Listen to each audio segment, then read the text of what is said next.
식민지기 경찰, 이걸 보도록 하겠습니다. 자, 요거는 우리가 그렇게 살다가 1910년도에 일제히 식민지가 됩니다. 일제히 식민지가 돼요. 그러면서 이 일본 놈들이 우리나라에 뭘 설치하는 거 아니? 조선 총독부라는 걸 설치합니다. 그래서 그 총독부에서 재령권이라고 하는 어마어마하고 무시무시한 권한을 가지고 조선을 통치하는 겁니다.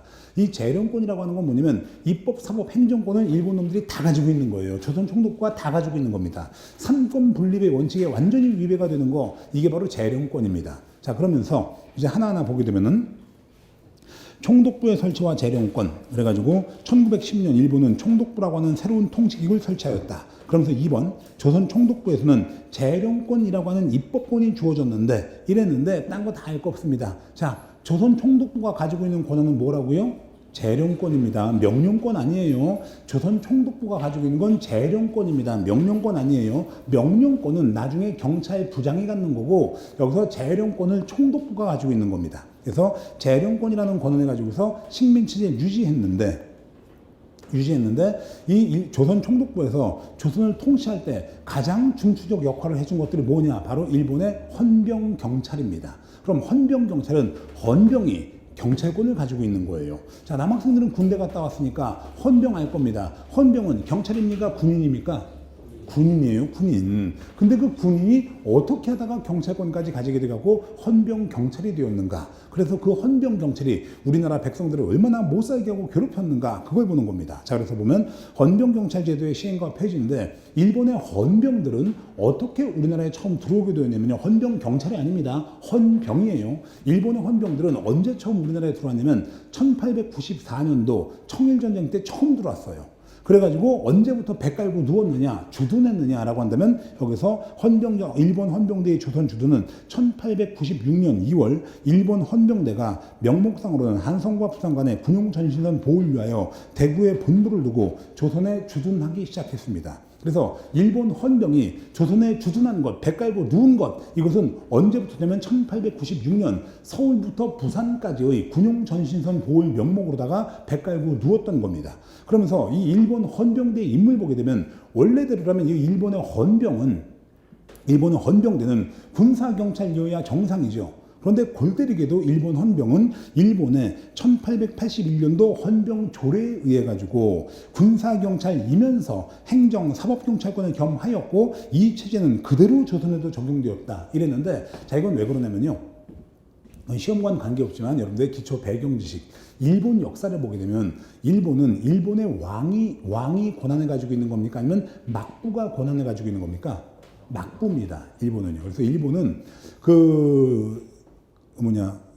임진왜란 이후로다가 도요토미 히데요시가 죽고 도쿠가와 이에야스가 이제 정권을 잡게 돼요. 그래서 이 도쿠가와 이에야스가 지금 현재 동경 에도입니다. 에도에다가 막부라고 하는 것, 그걸 설치를 해요. 그래가지고서 일본의 무사들이 실제 일본을 통치하는 겁니다. 그게 막부 정치예요. 그 상태로 쭉 살다가 이제 근대 개화가 됩니다. 근대 개화가 돼서 솔직히 일본도 굴욕적으로 개화를 한 거예요. 어떻게 개화를 했냐면, 여기서 미국에서 페리 제독이라는 사람이 군함 3척을 끌고 와요. 그래서 일본 앞바다에서 한포 사격을 막 하니까 일본 놈들이 그게 무서워가지고서 강제로다가 개화가 된 겁니다. 그러니까 일본 놈들이 지네가 배운 거와 똑같이 우리나라에 와서도 똑같은 짓 했죠. 그게 바로 운용호 사건입니다. 운용호 사건이고요. 거기서 이렇게 강화도 앞바다에서 막 한포 사격을 하니까 우리나라가 무서워서 강화도 주양해줬죠. 그렇게 해서 일본이 개화가 됐어요. 우리와 똑같죠. 그래서 일본 내부에서 무슨 의견이 나오냐면, 서양 세력한테 일방적으로 밀리기 시작하니까 막부가 무능하다라고 일본 백성들이 생각을 한 거예요. 그래가지고 막부 말고 일본 왕에게 권한을 주자. 그래서 일본 왕을 지지하는 세력과 막부가 지지하는 세력이 전쟁을 합니다. 진짜 전쟁을 해요. 전쟁을 했다가 그때 일본 왕을 지지하는 세력들이 일본의 헌병들이었습니다. 그래가지고 결국에는 여기서 막부가 무너지고 일본 왕, 예를 들면 천황이라는 표현을 쓰죠. 일본 왕 체제로 바뀌어요.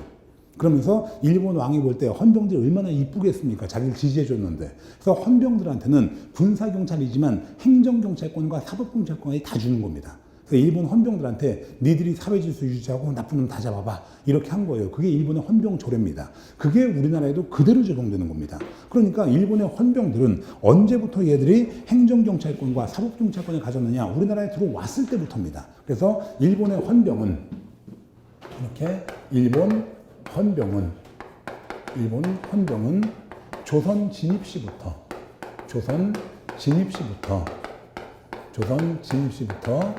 군사경찰이면서 이렇게 군사경찰이면서 행정사법경찰까지 보유했던 겁니다. 행정사법경찰권까지 보유하였습니다. 까지 보유하게 되는 겁니다. 이렇게 되는 거예요. 그래서 일본 헌병은 조선 진입 시부터 군사경찰이면서 행정사법경찰권까지 보유했던 겁니다. 이렇게 되는 거예요. 여기요.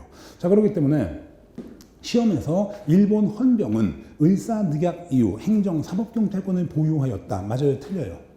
틀렸죠? 을사늑약 이후가 아니라 처음 우리나라에 들어왔을 때부터 행정사법경찰권까지 다 보유하게 되는 겁니다. 이렇게 되는 게 일본의 헌병이에요.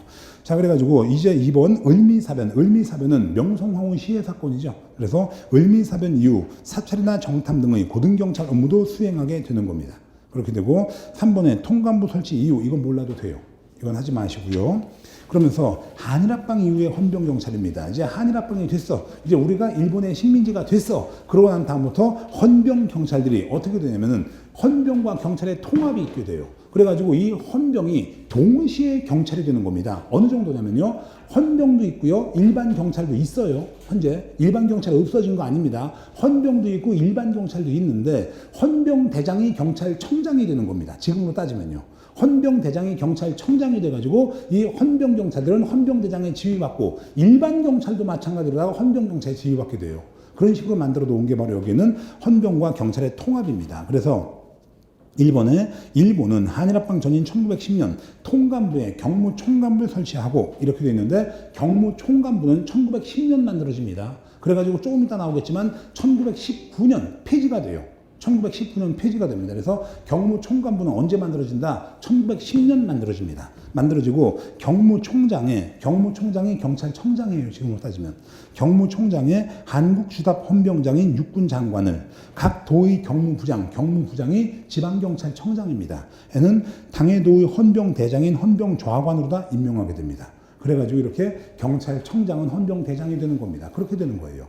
그러면서 이번에 서울과 황궁의 경찰 사무는 경무총감부 직할로, 그 다음에 각도의 경무총장의 지휘받아 경무부가 경찰 사무를 관장하였습니다. 그러면서 헌병장교는 경무총장에, 즉 헌병이면서 동시에 경찰이 될 수 있도록 함으로써 경찰과 헌병과의 통합이 이루어지게 되는 겁니다. 이해되죠, 뭔죠? 그래서 헌병이 경찰도 되는 거야. 물론 일반 경찰도 있어. 하지만 동시에 헌병이 경찰도 되는 거, 이렇게 되는 겁니다. 그래서 역할 분담을 보게 되면은 일반 경찰과 헌병 경찰이 다 있는데 일반 경찰은 어디에서 경찰권을 행사하냐면요. 도시나 계양장에서의 치안 업무를 담당해요. 도시나 계양장에. 이것도 뭐 당연한 겁니다. 왜냐면 도시나 계양장인데 계양장이면은 인천, 부산, 원산이고요. 그 다음에 이 당시에 도시는 어디가 도시였냐면요. 남한 지역은 대구하고 전주가 도시입니다. 그러니까 그러한 도시 같은 경우에는 여기는 아무래도 외국인들 많이 왔다 갔다 하겠죠. 외국인들 많이 왔다 갔다 하는데 헌병이라고 하는 군인들이 왔다 갔다 하게 되면 분위기 좀 이상해지죠. 그러니까 거기는 일반 경찰이 들어가는 거예요. 그리고 나머지 지역에 헌병 경찰이 들어가는 겁니다. 그래서 도시나 계양장에 있어서의 경찰 사무는 일반 경찰이, 그리고 나머지 지역들, 즉 군사 경찰상 필요한 지역이나 의병 활동 지역은 헌병 경찰이 들어가서 경찰 활동을 하였습니다. 자, 이 역할 분담 이 부분은 그래도 개중에 시험에 좀 나온 거니까 알아두세요. 그래서 도시나 계양장은 일반 경찰, 그 다음에 나머지 지역은 헌병 경찰, 이렇게 되겠습니다. 그리고 헌병경찰의 임무는 무지막지하게 광범위하였다. 이 정도만 알면 돼요. 여기서 뭐 첩보의 수집, 의병의 토벌, 민사송의 조정, 집단리 업무, 국경수행관 업무, 일본의 보고, 부업의 장려, 이런 거 외울 필요 없습니다. 이런 거 외울 거 없이 그냥 이렇게 헌병경찰의 임무는 무지막지하게 광범위하였다. 이렇게 딱 알고 계시면 돼요. 그리고 치안입법 몰라도 됩니다. 그러니까 이놈의 헌병경찰이 와가지고 뭐 일본어도 보급하고 부업도 장려하고 좋은 거 같죠? 뭐가 좋아? 좋기는 부업의 장려라고 하는 것이 강제 노가다 시키는 건데. 그 다음에 일본어의 보급, 뭘 일본어의 보급이 좋아? 우리나라만 못하게 하고 일본만 하라는 건데.